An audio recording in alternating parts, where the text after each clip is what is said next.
A special thank you to each of our subscribers who make this channel possible. Here's today's story. In a highly anticipated meeting set to take place this Friday, former President Donald Trump will meet with Russian President Vladimir Putin in Alaska, marking their first encounter in 6 years. This summit is not just another diplomatic engagement. It aims to address the ongoing conflict in Ukraine, which has seen Russia's aggressive actions since its full-scale invasion in 2022.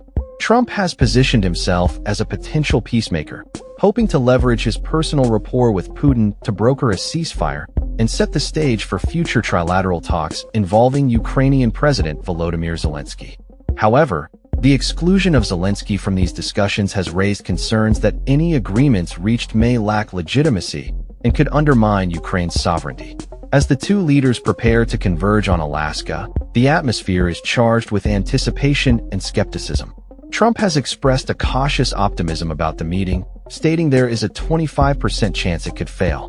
His administration has issued a stern warning to Russia, suggesting that failure to agree on a ceasefire could result in severe consequences, including potential sanctions. However, critics argue that the meeting could inadvertently reward Putin and weaken U.S. efforts to isolate Russia on the global stage. The backdrop of this summit is fraught with tension. Trump has faced scrutiny over his approach to foreign policy, particularly regarding Russia. His supporters have championed his promise to end the war in Ukraine and disentangle the U.S. from costly foreign conflicts.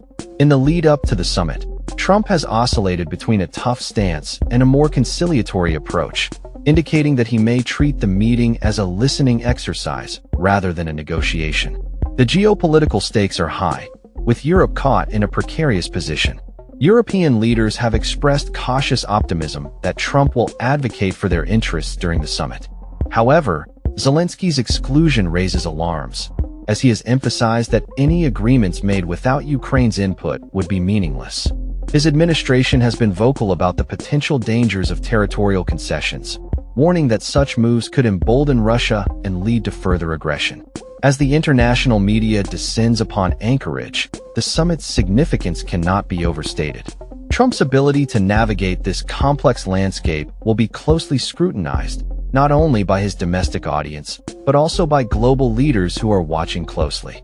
The meeting will take place on a U.S. military base, reflecting heightened security concerns and the serious nature of the discussions. Despite the skepticism surrounding the summit, Trump remains hopeful that his unique relationship with Putin could yield positive results. He has previously claimed that he can gauge the potential for a deal within minutes of meeting someone, suggesting that he may approach this encounter with a business-like instinct. However, the question remains, can he truly unlock a resolution to a conflict that has proven intractable for so long? Putin's position on the conflict remains steadfast, with Kremlin officials reiterating that the war will only conclude once Russia achieves full sovereignty over the contested regions of Donetsk, Luhansk, Kherson, and Zaporizhia. This unwavering stance presents a significant challenge for Trump, who must balance his desire for a diplomatic breakthrough with the realities of the situation on the ground. As the summit approaches, the world watches with bated breath. Will Trump emerge with a plan to end the conflict, or will the meeting serve to further entrench the divide between the U.S. and Russia? The outcome of this pivotal moment in international relations could shape the future of U.S.-Russia relations and the broader geopolitical landscape for years to come. In the end, the Alaska summit is more than just a meeting between two leaders. It represents a critical juncture in the quest for peace in Ukraine and the ongoing struggle for global stability. That's all for this story. We upload videos every day covering many different subjects, so hit that subscribe button to stay informed. Thanks for watching.